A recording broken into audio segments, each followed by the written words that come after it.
সবাইকে স্বাগত। আজকে আমি পরমাণুর গঠন সম্পর্কে কিছু আলোচনা করব।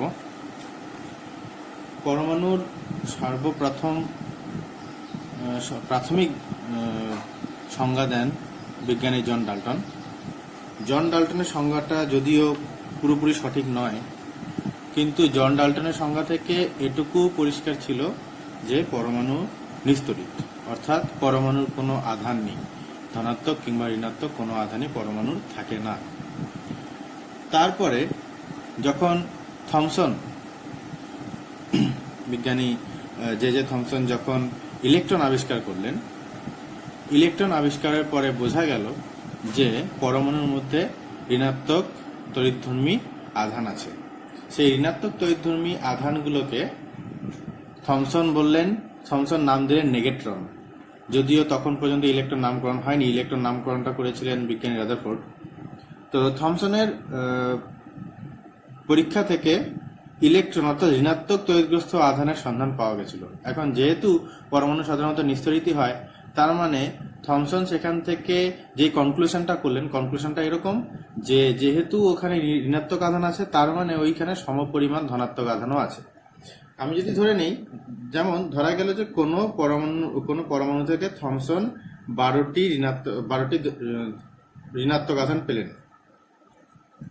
তার মানে ওই থমসন সেই ধারণা থেকে বললেন যে সেই পরমাণুটিতে 12টি ধনাত্মক আধানও আছে, যার জন্য ওর মোট আধান কত? 0।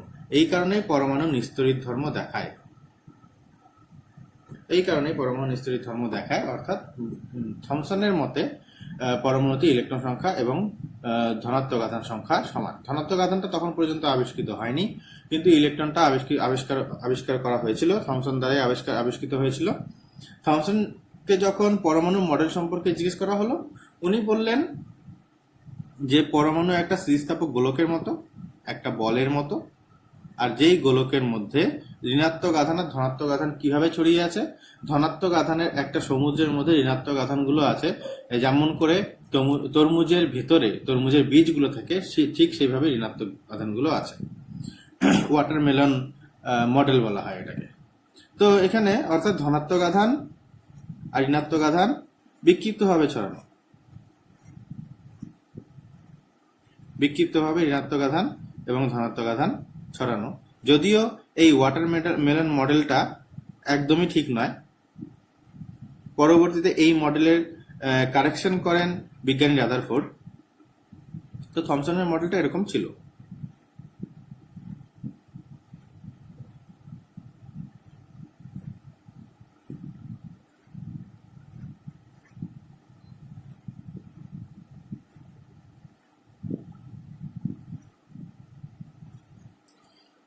তো অর্থাৎ পরমাণুটা একটা গোলকের মতো, একটা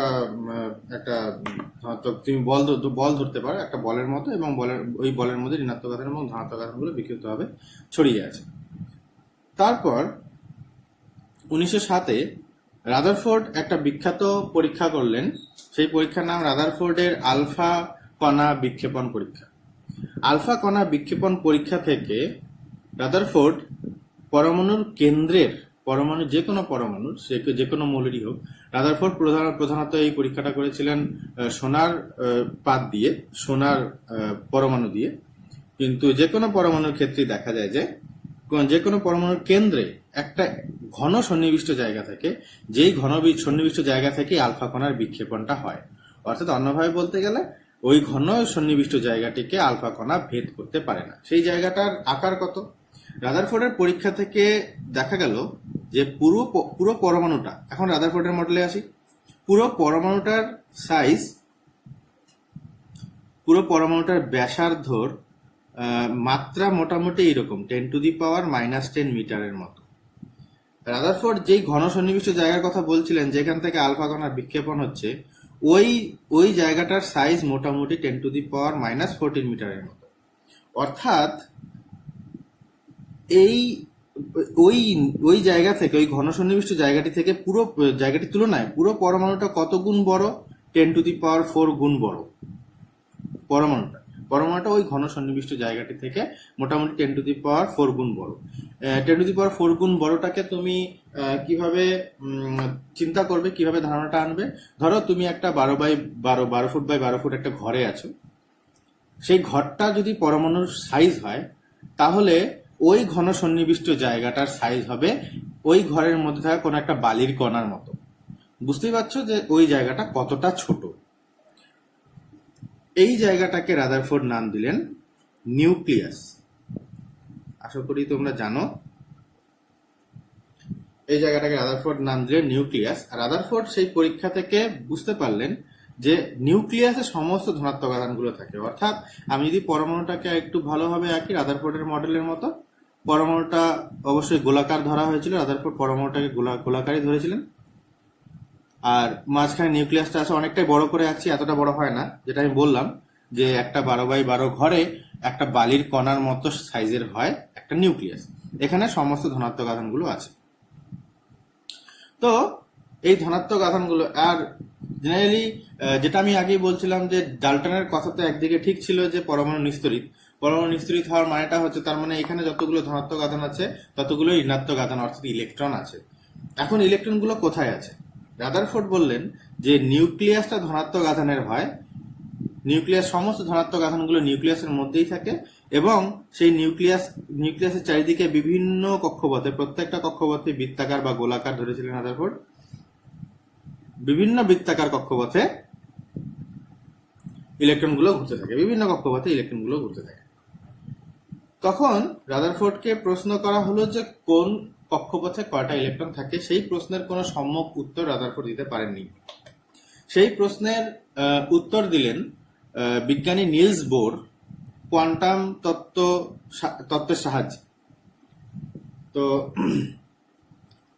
বোরের তত্ত্বটা এরকম, বোর পরমাণুর চারিদিকে যতগুলো কক্ষপথ হতে পারে সমস্ত কক্ষপথগুলোকে সংখ্যা দ্বারা প্রকাশ করলেন। এই সংখ্যাগুলোকে বলা হয় যে কোনো কক্ষপথে ইলেকট্রন কক্ষপথের কোয়ান্টাম সংখ্যা। প্রথমত কক্ষপথগুলোর নামকরণ করা হলো কে কক্ষ, এল, এম, এন, আরো যদি কক্ষপথ থাকে ও, পি, কিউ। কে কক্ষের সিরিয়াল নাম্বার 1, এল কক্ষের সিরিয়াল নাম্বার 2, এম কক্ষের সিরিয়াল নাম্বার 3, আর এন কক্ষের সিরিয়াল নাম্বার 4, এরকম 5, 6 চলতে থাকবে। বলছে যে উনি বললেন যে যদি কোনো কক্ষপথে সিরিয়াল নাম্বার এন হয়, যদি কোনো কক্ষপথে সিরিয়াল নাম্বার এন হয়, এন এর মান 1 হতে পারে, 2 হতে পারে, 3 হতে পারে, 4 হতে পারে। যদি কোনো কক্ষপথের সিরিয়াল নাম্বার এন হয়, তাহলে ওই কক্ষপথে ইলেকট্রন সংখ্যাটা কত হবে? ওই কক্ষপথের ইলেকট্রন সংখ্যা হয় 2n²। বোরের তত্ত্ব থেকে এটা আমরা পেলাম, এটা আমরা পেয়েছি, এই ধারণাটা আমরা পেয়েছি। যদি কোনো কক্ষপথের সিরিয়াল নাম্বার অর্থাৎ ক্রমিক সংখ্যা যদি যা হবে, সেই ক্রমিক সংখ্যার স্কোয়ারের সঙ্গে, বর্গের সঙ্গে যদি আমরা 2 গুণ করি, তাহলে আমরা সেই কক্ষে ইলেকট্রন সংখ্যা পাবো। যেমন তাহলে আমি এখানে ব্যাখ্যা করি আস্তে আস্তে যে কোন কক্ষপথে কটা ইলেকট্রন থাকে। যেমন কে কক্ষপথে এন এর মান কত? 1। সুতরাং ইলেকট্রন সংখ্যা কত হবে? ইলেকট্রন সংখ্যা হবে 2 × 1² মানে 2। তাহলে প্রথম কক্ষপথে কটা ইলেকট্রন থাকতে পারে? 2টো ইলেকট্রন থাকতে পারে। দ্বিতীয় কক্ষপথে যদি ধরি এল কক্ষপথের ক্রমিক সংখ্যা কত? 2। সুতরাং ওখানে কক্ষপথ ইলেকট্রন সংখ্যা কত থাকবে? 2 × 2² 2 × 4 × 8। তাহলে পরের কক্ষপথে কটা ইলেকট্রন থাকছে? 8টা। 2টো, 3টে, 4টে, 5টা, 6টা, 7টা, 8টা। তাহলে দ্বিতীয় কক্ষপথে কতগুলো ইলেকট্রন থাকছে? 8টা। সেম ভাবে তৃতীয় কক্ষপথে এন এর মান কত? ওর ক্রমিক সংখ্যা কত? 3। সুতরাং সেই কক্ষপথে কতগুলো ইলেকট্রন থাকবে? 2 × 3² 3² কত? 9, 2 কত? 18। তাহলে দ্বিতীয় কক্ষপথে কটা ইলেকট্রন থাকছে? 18টা। 3, 4, 5, 6, 7, 8, 9, 10, 11, 12, 13, 14, 15, 16, 17, 18। পরের কক্ষপথে কটা ইলেকট্রন থাকবে? 18। তারপরে কক্ষপথে এন কক্ষপথে ক্রমিক সংখ্যা কত? 4। সুতরাং 2 × 4², 4 4 16 × 2 মানে 32। আমি 32টা ইলেকট্রন এখানে আঁকছি না, জায়গাও নেই। তো এইভাবে কক্ষপথে ইলেকট্রন সংখ্যাগুলো পরিবর্তন হয়। তো আমি যেটা বললাম যে প্রথম কক্ষপথের ক্রমিক সংখ্যা কত 1, সুতরাং সেখানে ইলেকট্রন সংখ্যা কত 2 × 1 স্কয়ার মানে 2, প্রথম কক্ষপথে দুটো ইলেকট্রন থাকছে। তারপরে কক্ষপথের ক্রমিক সংখ্যা কত 2, তাহলে ওইখানে ইলেকট্রন সংখ্যা কত 2 × 2 স্কয়ার মানে 4 × 2 = 8, তাহলে পরের কক্ষপথে কটা ইলেকট্রন থাকছে 8টা। তারপরে কক্ষপথের ক্রমিক সংখ্যা কত 3, তাহলে এখানে ইলেকট্রন সংখ্যা কত হবে 2 × 3 স্কয়ার মানে 18টা, তাহলে পরের কক্ষপথে থাকছে 18টা, তারপরে কক্ষপথে 32টা। তো তোমরা এখানে হয়তো এক্সপেক্ট করতে পারো যে তাহলে পরে 32-এর পরে কক্ষপথে আরো অনেক বেশি সংখ্যক ইলেকট্রন থাকবে। আমি বলে দিই যে কোনো কক্ষপথেই পরবর্তীতে, এটা তোমাদের সিলেবাসের বাইরে আছে, পরবর্তীতে দেখা গেছে যে কোনো কক্ষপথে 32টি বেশি ইলেকট্রন থাকতে দেখা যায় না। যাই হোক, তো এটা গেল বোরের পরমাণু মডেল। আর বোরের পরমাণু মডেল থেকে আমরা কি পাচ্ছি যে কোন কক্ষপথে কটা ইলেকট্রন থাকে সেটা পাচ্ছি। তো অনেক সময় আমাদেরকে এরকম পরীক্ষার সময় জিজ্ঞেস করে যে কোন একটা পরমাণুর ইলেকট্রন সংখ্যা দিয়ে দিল, বললো যে ইলেকট্রন বিন্যাস দেখাও। যেমন পরমাণুটাকে এইভাবে লিখতে বলতে পারে, যে কোনো পরমাণুকে এইভাবে লেখা হয়। সাপোজ এক্স একটা পরমাণু, এক্স একটা মৌল, নিচে জেড, নিচের সংখ্যাটাকে জেড বলছি, উপরের সংখ্যাটাকে এ বলছি। এ সংখ্যাটাকে বলা হয় ভর সংখ্যা, আর জেড সংখ্যাটাকে বলা হয় পারমাণবিক সংখ্যা। পারমাণবিক সংখ্যা আর কিছুই নয়, পারমাণবিক সংখ্যা হলো প্রোটন সংখ্যা। এখন এ কিন্তু প্রোটন সংখ্যার সমান হয় না। রাদারফোর্ডের যে পরীক্ষাটা, রাদারফোর্ডের পরীক্ষার পর থেকে তো আমরা বুঝতে পারলাম যে কেন্দ্রে ধনাত্মক আধান থাকে। কেন্দ্রে ধনাত্মক আধান যুক্ত যে কণাগুলো, সেই কণাগুলোকে রাদারফোর্ড নাম দিলেন প্রোটন। এখন কেন্দ্রে ধনাত্মক আধান ছাড়াও পরবর্তীতে 1932 খ্রিস্টাব্দে জেমস চ্যাডউইক এই কেন্দ্রকে আরেক ধরনের কণার সন্ধান পেলেন। সেই কণার নাম দেওয়া হলো নিউট্রন। যেখানে আমি বললাম যে এখানে এতক্ষণ পর্যন্ত আমরা এইটুকু জানলাম যে ইলেকট্রন সাধারণত ঋণাত্মক তড়িৎগ্রস্ত নেগেটিভ, প্রোটন সাধারণত ধনাত্মক তড়িৎগ্রস্ত পজিটিভ, এবং চ্যাডউইক শেষ পর্যন্ত যেটা আবিষ্কার করলেন সেটা হচ্ছে নিউট্রন, সেটার আধান 0, সেটার কোনো আধান নেই। এই 3 ধরনের কণাই পরমাণুর মধ্যে থাকে, এই 3 ধরনের কণা দিয়ে পরমাণুটা গঠিত। তার মধ্যে কেন্দ্রকে নিউট্রন আর প্রোটন থাকে, আর বাইরের কক্ষে ইলেকট্রনগুলো বিভিন্ন কক্ষপথে ঘুরতে থাকে। কক্ষপথে ঘূর্ণনের শর্তটা কি? রাদারফোর্ডকে জিজ্ঞেস করা হলো যে ঘুরবে কিভাবে, কোন একটা নিউক্লিয়াসের চারদিকে ইলেকট্রনটা ঘুরবে কিভাবে, তার রাদারফোর্ড একটা ব্যাখ্যা দিলেন। ব্যাখ্যাটা এরকম যে যখন ইলেকট্রনগুলো ঘুরতে থাকে তখন ইলেকট্রনের উপরে এইদিকে, যখন ইলেকট্রনের গতিবেগের দিকটা থাকে, ইলেকট্রনটা যখন ঘুরতে থাকে তখন ইলেকট্রনের উপরে একটা বাইরের দিকে একটা অপকেন্দ্র বল কাজ করে। অপকেন্দ্র বল সম্পর্কে তোমাদের ধারণা হয়তো থাকতে পারে।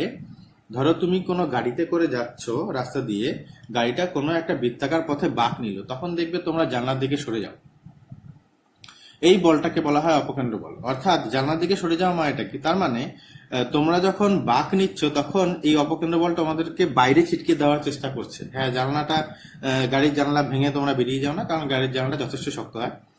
তো যার জন্যই অপকেন্দ্র বলটা তোমাদের উপরে কাজ করে ঠিকই, কিন্তু তোমাদের সেই জন্য কোনো দুর্ঘটনা ঘটে না। কিন্তু অর্থাৎ অপকেন্দ্র বলটা কাজ করছে, অপকেন্দ্র বলটা ইলেকট্রনটাকে কোন দিকে ছিটকে দেওয়ার চেষ্টা করছে? বাইরের দিকে।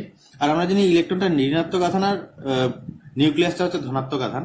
এখন আর কি হয়, নিউক্লিয়াস যে আমরা জানি ধনাত্মক আর ঋণাত্মক পরস্পরকে আকর্ষণ করে, ধনাত্মক নিউক্লিয়াস ঋণাত্মক ইলেকট্রনকে আবার এই বরাবর আকর্ষণ করে। এই বলটাকে বলি আমরা স্থির তড়িৎ আকর্ষণ বল। আকর্ষণ করে, এই আকর্ষণ বল আর অপকেন্দ্র বল পরস্পর ব্যালেন্স থাকে, আর ওইভাবে ইলেকট্রনটা ঘুরতে থাকে। আকর্ষণ বল আর অপকেন্দ্র বলটা যখন পরস্পর সমান হয় তখন ইলেকট্রনটা না ওইদিকে যায় না এইদিকে আসে, ইলেকট্রনটা ওই পথেই ঘুরতে থাকে। এখানে অবশ্যই ঘুরতে থাকতে হবে, কারণ আমরা জানি কি যে অপকেন্দ্র বলটা ততক্ষণই কাজ করবে যতক্ষণ ঘুরবে। যদি ঘোরা বন্ধ হয়ে যায় তখন কিন্তু অপকেন্দ্র বলটার কাজ করবে না। তার জন্যই ইলেকট্রনটা যাতে ওইখানে স্থিরভাবে ঘুরতে পারে, তার জন্যই কিন্তু স্থিরভাবে থাকতে পারে, তার জন্যই কিন্তু ঘোরে। আর ঘোরার জন্য অপকেন্দ্র বলটা তৈরি হয়, আর অপকেন্দ্র বলটার জন্যই কিন্তু ইলেকট্রনটা এখানে ঘুরতে পারে। সুতরাং ইলেকট্রন যদি কোনো একটা নির্দিষ্ট কক্ষপথে থাকতে হয় তাহলে ঘুরতে হবে ইলেকট্রনকে। এটা রাদারফোর্ডের পরমাণু মডেলের বক্তব্য ছিল, এইভাবে ইলেকট্রনটা ঘোরে। তো যেটা আমি বলছিলাম, এই এ কে বলা হয় ভর সংখ্যা। ভর সংখ্যা আর কিছুই নয়, প্রোটন সংখ্যা আর নিউট্রন সংখ্যার যোগফল, একে বলা হয় ভর সংখ্যা। অথবা তুমি এটাকে সংক্ষেপে বলতে পারো তোমরা, সেটা হলো নিউক্লিয়ন সংখ্যা। নিউক্লিয়ন সংখ্যা। নিউক্লিয়ন কাকে বলছে? কাকে বলছে এখানে নিউক্লিয়ন? নিউক্লিয়ন হলো নিউক্লিয়াসে যে সমস্ত কণাগুলো থাকে তাদেরকে বলা হয় নিউক্লিয়ন। নিউক্লিয়াসে কোন কণা থাকে? প্রোটন আর নিউট্রন। তার জন্য প্রোটন আর নিউট্রনকে একত্রে বলা হয় নিউক্লিয়ন। বোঝা গেল? তো অর্থাৎ অর্থাৎ ভর সংখ্যা হলো অ্যাকচুয়ালি নিউট্রন সংখ্যা, নিউক্লিয়ন সংখ্যা অর্থাৎ প্রোটন সংখ্যা আর নিউট্রন সংখ্যার যোগফল, এবং জেড হলো পারমাণবিক সংখ্যা। আর আমরা জানি যে পরমাণু নিস্তড়িত হয়। পরমাণু নিস্তড়িত হওয়া মানে এটাকে পরমাণুর মধ্যে মোট ধনাত্মক আধান সংখ্যা অর্থাৎ প্রোটন সংখ্যা এবং মোট ঋণাত্মক আধান সংখ্যা অর্থাৎ ইলেকট্রন সংখ্যা সমান হবে। তাহলে এখানে actually Z is equal to কি? Z is equal to electron সংখ্যাও বলতে পারি। সব সময় বলা যাবে না। Z is equal to electron সংখ্যা সব সময় কিন্তু বলা যাবে না। বলা না যাওয়ার কারণ, এই বাইরের কক্ষের ইলেকট্রন যেটা, যে কোনো পরমাণুর সর্ববহিস্থ কক্ষপথ বলে একটা কথা থাকে। কোনো একটা কক্ষপথ সবার বাইরে তো থাকে। তো পরবর্তীতে বিভিন্ন বৈজ্ঞানিক খোঁজে আমরা জানতে পেরেছি যে বাইরের কক্ষে কোনো সময় 8টার বেশি ইলেকট্রন থাকতে পারে না। তার মানে ভিতরের কক্ষপথে 32টার বেশি ইলেকট্রন থাকতে পারে না, এবং সবার বাইরে যে কক্ষপথটা হবে সেখানে 8টার বেশি ইলেকট্রন থাকতে পারে না। এই সবার বাইরের কক্ষপথে ইলেকট্রন সবারই যে 8টা থাকবে এমন কোনো কথা নেই। 8টার কম যদি থাকে তাহলে কিন্তু সেক্ষেত্রে ইলেকট্রন বাইরের কক্ষে ইলেকট্রন ঢুকতে পারে অথবা বাইরের কক্ষ থেকে ইলেকট্রন বেরিয়ে যেতে পারে। এইরকম ঘটনা ঘটে, যার জন্যই রাসায়নিক বিক্রিয়া হয়। সেটা পরে অন্য কোনো অধ্যায়ের কথা বলছি আমি। আপাতত বলি যে বাইরের কক্ষে ইলেকট্রন সংখ্যা সবসময় কিন্তু ধ্রুবক থাকে না, মাঝে মাঝে পরিবর্তন হয়, বিভিন্ন ক্ষেত্রে পরিবর্তন হয়ে থাকে। যদি এখানে Z is equal to electron সংখ্যা কখন বলতে পারবো? নিস্তড়িত পরমাণুর ক্ষেত্রে, অর্থাৎ যেই পরমাণুটা নিস্তড়িত তার ক্ষেত্রে আমি বলতে পারবো। যদি পরমাণুটা তড়িৎগ্রস্ত হয়, কোনো পরমাণু কিভাবে তড়িৎগ্রস্ত হয়? সাপোজ আমি লিথিয়াম পরমাণুতে আসি। সাপোজ এটা লিথিয়াম পরমাণুর নিউক্লিয়াস। লিথিয়াম পরমাণুর বাইরের কক্ষে লিথিয়াম পরমাণু জেড ইজ ইকুয়াল টু 3। তার মানে লিথিয়াম পরমাণুর ইলেকট্রন সংখ্যা কত? 3। তার মধ্যে প্রথম কক্ষপথে কটা ইলেকট্রন থাকতে পারে? 2টো। তাহলে আরেকটা ইলেকট্রন কোথায় থাকে? বাইরে থাকে। এই বাইরের কক্ষে ইলেকট্রনকে লিথিয়াম বাইরের কক্ষে ইলেকট্রনটিকে বাইরে বের করে দেওয়ার চেষ্টা করে। যদি কোনোভাবে বাইরে বের করে দেয় ইলেকট্রনটাকে, তাহলে লিথিয়ামের মধ্যে মোট ধনাত্মক আধান কত থাকলো? 3। জেড ইজ ইকুয়াল টু 3 যখন, তার মানে প্রোটন সংখ্যা কটা? 3টাই থাকছে। প্রোটন সংখ্যা কোনো পরিবর্তন হচ্ছে না। কিন্তু মোট ঋণাত্মক সংখ্যা আগে 3 ছিল, কিন্তু এখন ঋণাত্মক আধান সংখ্যা কত হয়ে যাচ্ছে? 2। সুতরাং এখন লিথিয়ামের আধান চলে আসছে কত? +1। এই যখনই কোনো পরমাণু আধান পায়, আশা করি বুঝতে পারলে ব্যাপারটা, যখনই কোনো পরমাণু আধান পায় এই সমস্ত পরমাণুগুলোকে আমরা বলি আয়ন। এই সমস্ত পরমাণুগুলোকে আমরা বলি আয়ন। তো আয়নের ক্ষেত্রে কিন্তু এই কথাটা খাটবে না, যে রেজিকল টু ইলেকট্রন সংখ্যা, এটা কিন্তু আয়নের ক্ষেত্রে খাটবে না। এটা খাটবে নিস্তড়িত পরমাণুর ক্ষেত্রে। আয়ন মানে তড়িৎগ্রস্ততা পেয়ে গেল, তড়িৎগ্রস্ত হয়ে গেল। তড়িৎগ্রস্ত পরমাণুকে আমরা তো পরমাণু বলতে পারি না, তখন আমরা বলি আয়ন। যদি তড়িৎগ্রস্ততা না থাকে তখন আমরা বলি পরমাণু, অর্থাৎ নিস্তড়িত ক্ষেত্রে আমরা বলি পরমাণু। কিন্তু যদি তড়িৎগ্রস্ত হয়ে যায়, আয়ন হয়ে যায়, সেক্ষেত্রে কিন্তু ইলেকট্রন সংখ্যা আর প্রোটন সংখ্যা সমান থাকে না। এই কারণে আয়ন হয়, এই কারণে আয়ন তৈরি হয়। ইলেকট্রন সংখ্যা প্রোটন সংখ্যা যদি সমান থাকতো, তাহলে তুমি লক্ষ্য করো এখানে লিথিয়ামে যদি প্রোটন সংখ্যা +3, প্রোটন সংখ্যা 3, যদি ইলেকট্রন সংখ্যা 3 থাকতো তাহলে কত আসতো? -3। তাহলে লিথিয়ামের কোনো আধান থাকতো? 0 হতো না। সুতরাং এখানে কিন্তু কোনো আধান থাকতো না, তার মানে সেটাকে বলা হবে নিস্তড়িত। নিস্তড়িত পরমাণুর ক্ষেত্রে রেজিকলটা আমরা ইলেকট্রন সংখ্যা বলতে পারি। আশা করি ব্যাপারটা তোমরা বুঝে গেছো। তো এখন যেটা আমি আগে বলছিলাম যে অনেক সময় পরীক্ষাতে আসে যে ইলেকট্রন বিন্যাস দেখাও, ইলেকট্রন বিন্যাসটা কিভাবে করে, কোন কক্ষপথে কটা ইলেকট্রন আছে। তাই এখন এই সমস্ত ক্ষেত্রে না, ইলেকট্রন বিন্যাস করার ক্ষেত্রে কোনো সময় ছবি আঁকতে হয় না। এখন সিম্পলি আমরা বলতে পারি কিভাবে। সাপোজ আমাকে একটা উদাহরণ দেওয়া থাকলো ক্লোরিন 17, পারমাণবিক সংখ্যা 17 এবং ভর সংখ্যা 35। এখানে জিজ্ঞেস করছে যে এর প্রোটন সংখ্যা, নিউট্রন সংখ্যা বলো এবং এই ইলেকট্রন বিন্যাস দেখাও। তিনটে প্রশ্ন এখানে থাকছে, কিন্তু প্রোটন সংখ্যা দেখাতে হবে, নিউট্রন সংখ্যা দেখাতে হবে এবং ইলেকট্রন বিন্যাসটা দেখাতে হবে। তার মানে ইলেকট্রন সংখ্যাটা দরকার এখানে। প্রথমত প্রোটন সংখ্যা কত হবে? প্রোটন সংখ্যা তো অবশ্যই দেখছি আমরা 17, কারণ আমরা জানি জেড যেটা থাকে সেটাই প্রোটন সংখ্যা হয়, আগেই বলেছি Z is equal two proton সংখ্যা হয়। সুতরাং প্রোটন সংখ্যা এখানে কত থাকছে? 17। ইলেকট্রন সংখ্যা আমরা পরমাণু বলছি, আয়ন বলছি না, তাহলে অবশ্যই ইলেকট্রন সংখ্যাও কত হবে? 17। নিউট্রন সংখ্যা কত হবে? প্রোটন সংখ্যা নিউট্রন সংখ্যা যোগফল কত? 35।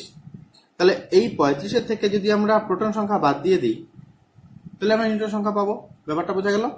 কারণ প্রোটন সংখ্যা আর নিউট্রন সংখ্যা যোগ করলে 35 আসে, তার থেকে যদি প্রোটন সংখ্যাটা বাদ দিয়ে দিই তাহলে কি থাকবে? নিউট্রন সংখ্যা থাকবে। তাই নিউট্রন সংখ্যা কত? 35 থেকে 17 বাদ দাও, 18টা। তাহলে এখানে নিউট্রন সংখ্যা কত? 18টা। এখন আমরা ইলেকট্রন বিন্যাস বের করবো। ইলেকট্রন বিন্যাস বলতে বোঝাচ্ছে যে কে কক্ষে কয়টা ইলেকট্রন আছে, এল কক্ষে কয়টা ইলেকট্রন আছে, এম কক্ষে কয়টা ইলেকট্রন আছে, সেটাকে বের করে দেখানো।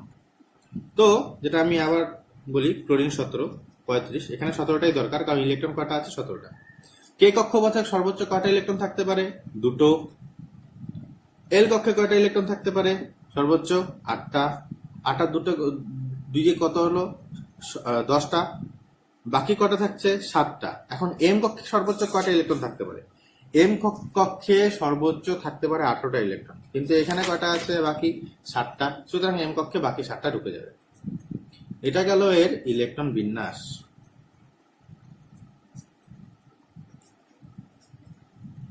এই সমস্ত এই ধরনের কিছু কিছু প্রশ্ন মাঝে মাঝে জিজ্ঞেস করে যে প্রোটন সংখ্যা নিউট্রন সংখ্যা বের করো এবং ইলেকট্রন বিন্যাস দেখা। তো আশা করি তোমরা ইলেকট্রন বিন্যাস দেখাতে পারবে। আরেকটা আমি উদাহরণ নেই সেম ভাবে। সাপোজ আমি উদাহরণটা এরকম নিলাম, ক্যালসিয়াম 20, অর্থাৎ জেড কত? 20, অর্থাৎ বাইরে কক্ষে মোট ইলেকট্রন সংখ্যা কত? তাহলে ইলেকট্রন সংখ্যা 20টা। তাহলে এখন ইলেকট্রন বিন্যাস শুরু করো লেখা। তাহলে কে কক্ষে কয়টা ইলেকট্রন থাকে সর্বোচ্চ? 2টো। এল কক্ষে সর্বোচ্চ কয়টা ইলেকট্রন থাকে? 8টা। 8 আর 2 কত? 10টা। বাকি কটা থাকলো? 10টা। এখন এম কক্ষে সর্বোচ্চ কটা ইলেকট্রন থাকতে পারে? 18টা। সুতরাং 10টার কম আছে, 10টা তো 18টার কম, সুতরাং বাকিগুলো এম কক্ষে এখন ঢুকবে। যদি 18টা বেশি হতো সেক্ষেত্রে এম কক্ষ থেকে এন কক্ষে যেত, কিন্তু এখানে কটা আছে? 10টা। তো বাকি যা থাকবে সব 10টা ওইখানেই ঢুকবে। এটা গেল এর ইলেকট্রন বিন্যাস। বোঝা গেল?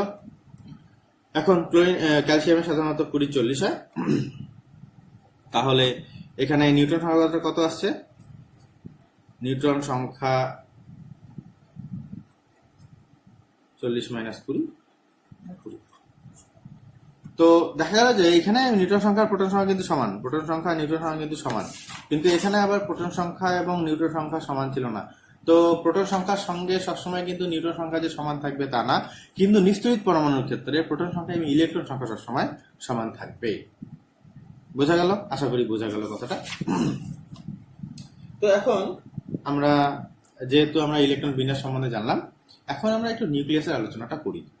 তো যেটা আমি দেখলাম, আমরা এই পর্যন্ত যেটা দেখলাম যে নিউক্লিয়াসে 2 ধরনের কণা থাকে, আহিত কণা 2 ধরনের কণা থাকে। একটা হচ্ছে প্রোটন, যেটা ধনাত্মক আধানের হয়, এবং একটা নিউট্রন, সেটা নিস্তড়িত হয়। এই প্রোটন সংখ্যা ও নিউট্রন সংখ্যার উপরে ভিত্তি করে 3 ধরনের পরমাণুর ক্লাসিফিকেশন করা হয়। 3 প্রকারের পরমাণু থাকে: আইসোটোপ, আইসোবার এবং আইসোটোন। আইসোটোপ কাকে বলে? এখন আমি আইসোটোপে আসি। আইসোটোপ সেই সমস্ত পরমাণুগুলোকে বলা হয়, আইসোটোপের সংজ্ঞা হিসেবে বলা হয়, সংজ্ঞাটা ভালো মতো শুনবে। তোমরা যদি একবারে না বুঝতে পারো তাহলে ভিডিওটাকে রিপিট করে আরেকবার সংজ্ঞাটা শুনে নেবে। একই মৌলের যে সমস্ত পরমাণুর ভর সংখ্যা আলাদা কিন্তু পারমাণবিক সংখ্যা 1। বোঝা গেল? অর্থাৎ পারমাণবিক সংখ্যা 1 এবং ভর সংখ্যা আলাদা, একই মৌলের মধ্যেই কিন্তু আইসোটোপ দেখা যায়। একই মৌল বলতে অক্সিজেনের কিছু আইসোটোপ থাকে, হাইড্রোজেনের কিছু আইসোটোপ আছে, ক্লোরিনের কিছু আইসোটোপ আছে, সেটা আমি বলবো আস্তে আস্তে। একই মৌলের যে সমস্ত পরমাণুর ভর সংখ্যা একই, পারমাণবিক সংখ্যা একই কিন্তু ভর সংখ্যা আলাদা, তাদেরকে বলা হয় আইসোটোপ। যেমন আইসোটোপের উদাহরণ দেই। আইসোটোপের উদাহরণ কি কি হচ্ছে? যেমন হাইড্রোজেনের 3 ধরনের আইসোটোপ থাকে। হাইড্রোজেনের ক্ষেত্রে প্রোটন সংখ্যা 1, নিউট্রন সংখ্যা 1। এই আইসোটোপকে আমরা বলি প্রোটিয়াম। আরেকটা আইসোটোপ হয় 1, 2, এটাকে বলি আমরা ডয়টোরিয়াম বলি। আরেকটা হয় 3, এটাকে বলি আমরা টাইট্রিয়াম। এখন এখানে দেখছি যে এখানে প্রোটন সংখ্যা নিউট্রন সংখ্যা সেম, এখানে নিউট্রন সংখ্যা প্রোটন সংখ্যা থেকে একটা বেশি, অর্থাৎ এখানটায় একটা প্রোটন এখানে একটা প্রোটন একটা নিউট্রন, কারণ এখানে নিউট্রন সংখ্যা কত 2 - 1 = 1, এখানে নিউট্রন নেই, 1 - 1 = 0, তার মানে এখানে নিউট্রন নেই। এখানে প্রোটন সংখ্যা কত 1, তাই নিউট্রন সংখ্যা কত হবে 3 - 1 = 2। তাহলে এখানে দেখা যাচ্ছে যে তিনটারই ক্ষেত্রে নিউট্রন সংখ্যাটা আলাদা, আর নিউট্রন সংখ্যাটা আলাদা হওয়ার জন্য কি হচ্ছে, ওদের ভর সংখ্যাটা পরিবর্তন হয়ে যাচ্ছে, কিন্তু পারমাণবিক সংখ্যাটা একই থাকছে। এই ধরনের পরমাণুগুলোকে বলি আমরা একে অপরের আইসোটোপ, যেমন ডয়টোরিয়াম প্রোটিয়ামের আইসোটোপ, টাইট্রিয়াম প্রোটিয়ামের আইসোটোপ, টাইট্রিয়াম ডয়টোরিয়ামের আইসোটোপ। বুঝতেই পারছো, এইভাবে রিলেশনশিপ গুলো চলবে। আর একটা আইসোটোপের উদাহরণ দিই, যেমন ক্লোরিন 1735, একটু আগে বলছিলাম ক্লোরিন 1735 এবং ক্লোরিন 1737। এখানে বোঝা যাচ্ছে এখানে আলাদাভাবে কোনো রকম নামকরণ করা হয় না এই হাইড্রোজেনের মতো। এই দুটো হলো ক্লোরিনের আইসোটোপ। এখানে দেখা যাচ্ছে কি এর নিউট্রন সংখ্যা কত 18টা, এই নিউট্রন সংখ্যা 20টা। তো নিউট্রন সংখ্যার পরিবর্তন থাকে, তার জন্য ভর সংখ্যার পরিবর্তন হয়ে যায়। আর এই ধরনের তার মানে এই সমস্ত পরমাণুগুলোকে বলি আমরা আইসোটোপ। তো যেটা দেখছি এখানে ফ্লোরিন Cl হবে, এটা একটু কারেকশন করে নিও তোমরা, Cl হবে। যেমন কার্বনের আবার আইসোটোপ হয় কার্বন 612 আর কার্বন 614, এই রেডিও কার্বন বলা হয় এটাকে। রেডিও কার্বন কেন বলে তোমরা এটা ক্লাস 10-এ পড়বে তেজস্ক্রিয়তাতে, এটাকে রেডিও কার্বন বলে। যাই হোক, এখানেও দেখছো যে কার্বন একই মৌল কিন্তু ভর সংখ্যাটা আলাদা। এই সমস্ত পদার্থগুলোকে বলা হচ্ছে, এই সমস্ত পরমাণুগুলোকে একে অপরের আইসোটোপ বলা হয়। এখন আমি আইসোবারে আসি। আইসোবার কাকে বলছে?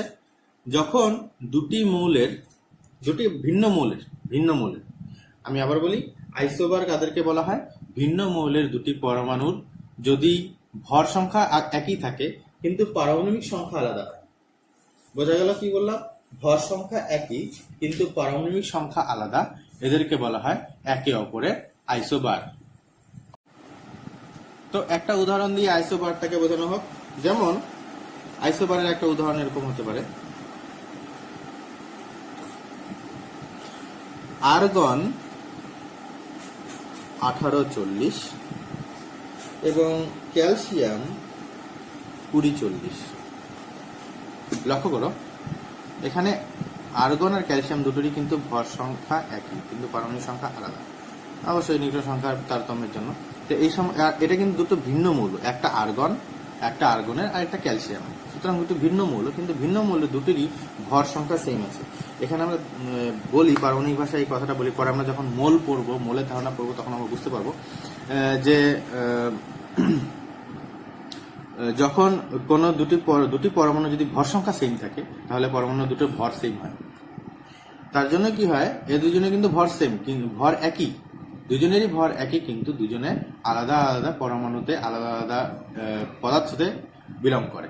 বোঝা গেল? এটা গেল আইসোবার।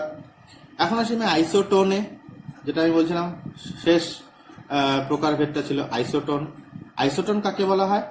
আইসোটোন হলো যখন দুটি ভিন্ন মৌলের, অবশ্যই ভিন্ন মৌলের, শুধুমাত্র আইসোটোপই একই মৌলের মধ্যে হয়। আইসোবার এবং আইসোটোন ভিন্ন মৌলের ক্ষেত্রে হয়।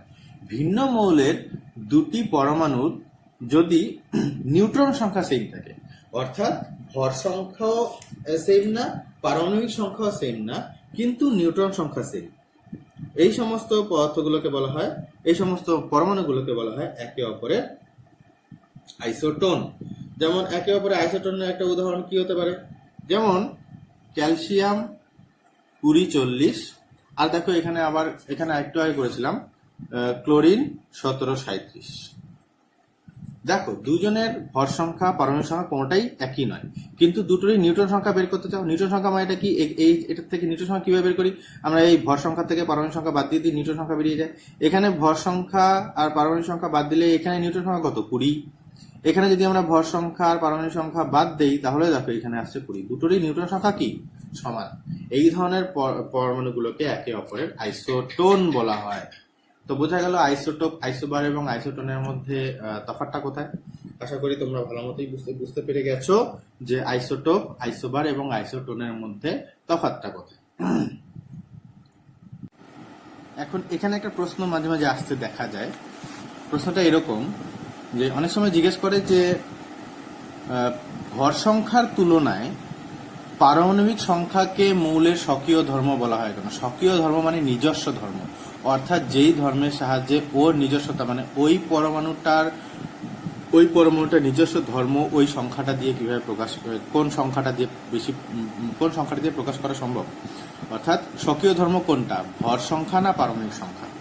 এখন এখানে একটা কথা এখানে বলে দিই, পারমাণবিক সংখ্যাতে ভর সংখ্যা, এখন দেখো এখানে দুটো মৌলের কিন্তু মাঝে মাঝে ভর সংখ্যা সমান হতে দেখা যায়, কিন্তু পারমাণবিক সংখ্যা সমান হতে দেখা যায় না।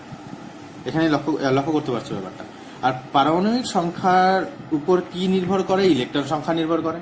আর ইলেকট্রন সংখ্যার উপর নির্ভর করে যে সেই ইলেকট্রনটার বাইরের কক্ষে ইলেকট্রন সংখ্যা কত। আর বাইরের কক্ষে ইলেকট্রন সংখ্যার উপরেই কিন্তু পরমাণু ভৌত ও রাসায়নিক ধর্ম এবং আলোকীয় ধর্ম, অপটিক্যাল যে সমস্ত ধর্মগুলো দেখায়।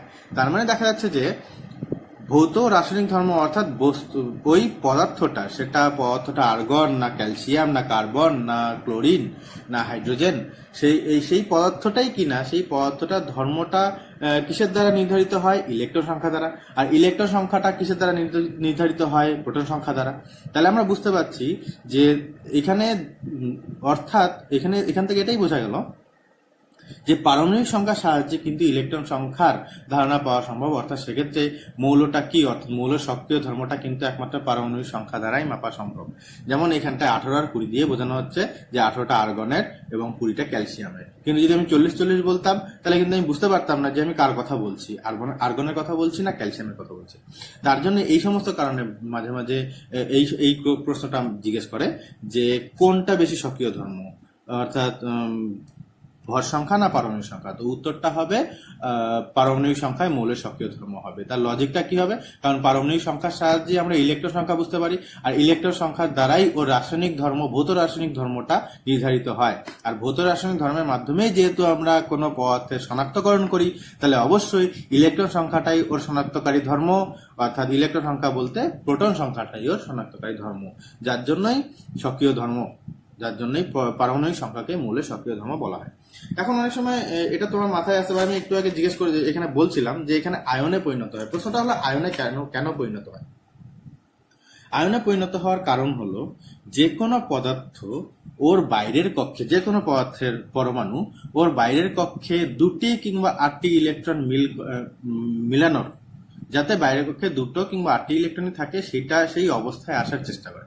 সেই অবস্থায় আসার চেষ্টার কারণ হলো মৌলের নিষ্ক্রিয় ধর্ম প্রাপ্ত হওয়া। কারণ যে সমস্ত আমরা জানি 6টা নিষ্ক্রিয় ধর্ম এই পর্যন্ত, আমরা নিষ্ক্রিয় মৌল আমরা জানি, একটা হলো হিলিয়াম, নিয়ন, আর্গন, ক্রিপ্টন, জেনন, রেডন। এদের একটা কমন ধর্ম আছে, একটা সাধারণ ধর্ম আছে সববারই, সেটা হলো প্রত্যেকের বহিস্থ কক্ষের ইলেকট্রন সংখ্যা 8। এদের বহিস্থ কক্ষে ইলেকট্রন সংখ্যা 8, আর এর বহিস্থ কক্ষে ইলেকট্রন সংখ্যা হচ্ছে 2। হিলিয়ামের বহিস্থ কক্ষে ইলেকট্রন সংখ্যা 2, আর এদের বাকিদের সবাই ইলেকট্রন সংখ্যা 8। আর এই সমস্ত পরমাণুগুলোকে আমরা কি বলছি? নিষ্ক্রিয় মৌল। নিষ্ক্রিয় মৌল বলার, নিষ্ক্রিয় পরমাণু বলার কারণ এরা রাসায়নিক বিক্রিয়া অংশগ্রহণ করে না। যে কোনো পদার্থের পরমাণু সবসময় এই অবস্থায় আসার চেষ্টা করে, নিষ্ক্রিয় অবস্থায় আসার চেষ্টা করে, অর্থাৎ নিষ্ক্রিয় মৌলের মতন ধর্ম লাভ করার চেষ্টা করে। আর এই নিষ্ক্রিয় মৌলের মতন ধর্ম লাভ করার চেষ্টা করার জন্যই ওরা কি হয়? আয়নে পরিণত হওয়ার চেষ্টা করে। যেমন একটা উদাহরণ দিই, আয়ন 2 ধরনের তৈরি হয়, একটা ধনাত্মক আধান তৈরি হয়, এক ধনাত্মক আয়ন, ঋণাত্মক আয়ন তৈরি হয়। 2 ধরনের আয়ন কেন তৈরি হয়? আমি এখানে একটা সিম্পল উদাহরণ দিচ্ছি। সাপোজ সোডিয়াম এবং ক্লোরিন। সোডিয়ামের পারমাণবিক সংখ্যা 11 আর ক্লোরিনের পারমাণবিক সংখ্যা 17। ভর সংখ্যায় আসছি না, কারণ আমরা এখানে এখন রাসায়নিক ধর্মটা দেখার চেষ্টা করব। আর রাসায়নিক ধর্ম যেটা আমি বললাম, ভৌত রাসায়নিক ধর্মটা ইলেকট্রন সংখ্যার উপর নির্ভর করে, অর্থাৎ প্রোটন সংখ্যার উপরেই নির্ভর করছে। এখন কোনো সময় প্রোটন সংখ্যা পরিবর্তন হতে পারে না। সবসময় মনে রাখবে যে নিউক্লিয়াস, প্রোটনগুলো কিন্তু নিউক্লিয়াসের মধ্যে থাকে, আর নিউক্লিয়াসটা কোথায় থাকছে? পরমাণুর কেন্দ্রটা কতটুকু জায়গা? পুরো পরমাণুর 10⁴ ভাগ, অর্থাৎ পুরো পরমাণুটার 10,000 ভাগের 1 ভাগ জায়গা ওই নিউক্লিয়াসটা, অর্থাৎ নিউক্লিয়াসটা এতটাই ছোট। আর নিউক্লিয়াসের বাইরে কি আছে? ইলেকট্রন আছে। ইলেকট্রনগুলো নিউক্লিয়াসটাকে, এই কক্ষপথগুলো যেমন আমি দেখাচ্ছি, আমি এই বৃত্তাকার দেখাচ্ছি, অ্যাকচুয়ালি কক্ষপথগুলো বৃত্তাকার হয় না, আসলে কক্ষপথগুলো গোলাকার হয়। আর এই গোলাকার ইলেকট্রনগুলো নিউক্লিয়াসটাকে শিল্ড করে রাখে, ঢেকে রাখে, যার জন্য কি হয়, বাইরে থেকে নিউক্লিয়াসের সঙ্গে সরাসরি খুব সাধারণ কোনো প্রক্রিয়া দ্বারা, অসাধারণ প্রক্রিয়া অবশ্যই দরকার হবে, সাধারণ কোনো প্রক্রিয়া দ্বারা কিন্তু নিউক্লিয়াসের সঙ্গে ইন্টারঅ্যাক্ট করা সম্ভব নয়। তার জন্যই আমরা বাইরের কক্ষে ইলেকট্রন পরিবর্তন করতে পারি। আর সাধারণত সাধারণ তাপমাত্রা, তারপরে চাপ এবং অন্যান্য অনুঘটকের উপস্থিতি, এই সমস্ত কারণে বাইরের কক্ষে ইলেকট্রন সংখ্যা পরিবর্তন হয়। যেমন এখন কত হতে পারে? আমি কি বললাম, বাইরের কক্ষে ইলেকট্রন সংখ্যা হয় 2টি নাহলে 8টি মিল করার চেষ্টা করবে, প্রত্যেক 2টি না হলে 8টি। এখন সোডিয়ামে ইলেকট্রন বিন্যাসে আসি। আবার ইলেকট্রন বিন্যাসটা তোমরা অলরেডি এই ভিডিওতে দেখলে। ইলেকট্রন বিন্যাস কি? প্রথম কক্ষে কয়টা থাকে? 2টো থাকে। পরের কক্ষে কয়টা থাকে? 8টা থাকে। তারপরে কক্ষপথে কয়টা থাকবে? এখানে একটা। কারণ প্রথম কক্ষপথে 2টি থাকতে পারে, তো 2টি থাকলো, জায়গা শেষ। তারপরে কক্ষপথে 8টি থাকতে পারে, তো 8টি ঢুকলো। তারপরে ওই কক্ষপথে জায়গা শেষ, বাকি ইলেকট্রনগুলো পরের কক্ষপথে যাবে, 18টা অবধি বাকি পরের কক্ষপথে যাবে। তো এখানে বাকি কয়টা থাকছে? একটা। এখানে দেখো বাকি কয়টা থাকছে? 2, 8, 7। এখন বাইরের কক্ষে কটা মিল করতে হবে? 2টি না হলে 8টি। এখানে 2টি মিল করা তো সম্ভব হচ্ছে না, কেননা এই যদি একটা ইলেকট্রন না নিয়ে, কিংবা আমি যদি ধরি যে 8টা মিল করতে চাই, কারণ সোডিয়ামের নিকটতম নিষ্ক্রিয় গ্যাস হলো নিয়ন, সুতরাং ও নিয়নের গঠন কাঠামো লাভ করার চেষ্টা করবে। নিয়নের গঠন কাঠামো যদি লাভ করতে চায়, তাহলে নিয়নের বাইরের কক্ষে কয়টা থাকে? 8টা। সুতরাং এখানে 8টা মিল করতে হবে। এখন সোডিয়ামের 8টা মিল করার তুলনায় যদি একটা বের করে দেয়, তাহলে বাইরের কক্ষে কয়টা ইলেকট্রন থাকছে? 8টা, কারণ এই কক্ষপথটা তখন বাইরের কক্ষপথে ইলেকট্রনের মতো কাজ করবে। তার জন্য সোডিয়াম কি হয়, ওর বাইরের কক্ষে ইলেকট্রনটাকে বাইরে বের করে দেওয়ার চেষ্টা করে। আর বাইরে বের করে দিলেই সঙ্গে সঙ্গে ওই সোডিয়ামটা কি আধান পাবে? প্লাস আধান পাবে। ইলেকট্রন বেরিয়ে যাওয়া মানে কি ধরনের আধান পাচ্ছে? প্লাস আধান। একটু আগে লিথিয়ামের যে আয়ন পরিণত হওয়ার যে ধর্মটা, সেটা আমি দেখিয়েছিলাম। তো যদি প্রোটন সংখ্যা ইলেকট্রন তুলনায় বেশি থাকে, তবে সেটা ধনাত্মক আধান হবে। এখানে তাই হচ্ছে, ইলেকট্রন বেরিয়ে যাচ্ছে, তার মানে প্রোটন সংখ্যা বেশি হয়ে যাচ্ছে, তাহলে ধনাত্মক আধান পাবে। ক্লোরিনের কি হয়? বাইরের কক্ষে 8টা মিল করতে গেলে কি করতে হবে? জাস্ট একটা ইলেকট্রন ঢুকতে হবে। বাইরে 7টা ইলেকট্রন বের করে দেওয়া হচ্ছে, একটা ইলেকট্রন ঢোকা সহজ। যেই কাজটা সহজ সেটাই বেশি হবে, সেটাই বেশি সম্ভাব্য সেই কাজটা। সুতরাং এখানে 7টার সঙ্গে আর কতগুলো ইলেকট্রন ঢুকবে? একটা ইলেকট্রন ঢুকবে। একটা ইলেকট্রন ঢুকে গেলে ওর বাইরের কক্ষে কয়টা হয়ে যাবে? 8টা হয়ে যাবে, নিষ্ক্রিয় গ্যাসের মতন হয়ে গেল। আর তখন সেটা ক্লোরিন মাইনাস আয়ন হলো। কেন মাইনাস আয়ন? কারণ আমি বলছিলাম এখানে বাইরের কক্ষে 8টা ইলেকট্রন চলে আসা মানেটা কি? তাহলে ইলেকট্রন সংখ্যা কটা হচ্ছে? ইলেকট্রন সংখ্যা হচ্ছে 8 আর 8 16, 2 18, আর ওর -18, আর ওর প্রোটন সংখ্যা কত থাকছে? 17। তাহলে +17 মানে -1, তাহলে একটা আধান পাচ্ছে। এবার সোডিয়াম আর ক্লোরিন এইভাবে কিন্তু আয়নে পরিণত হওয়ার প্রবণতা থাকে। আর যার জন্য কিন্তু সব পদার্থ ধনাত্মক আধান পায় না, সব পদার্থ ঋণাত্মক আধান পায় না। এটা হলো যে কোনো পদার্থের পরমাণুর আয়নে পরিণত হওয়ার মেকানিজমটা, আয়নে পরিণত হওয়ার গল্পটা এখানে আমি বললাম। যাই হোক, তো পরমাণু গঠন সম্বন্ধে তোমাদের আশা করি খুব ভালোই ধারণা হয়েছে। ধন্যবাদ।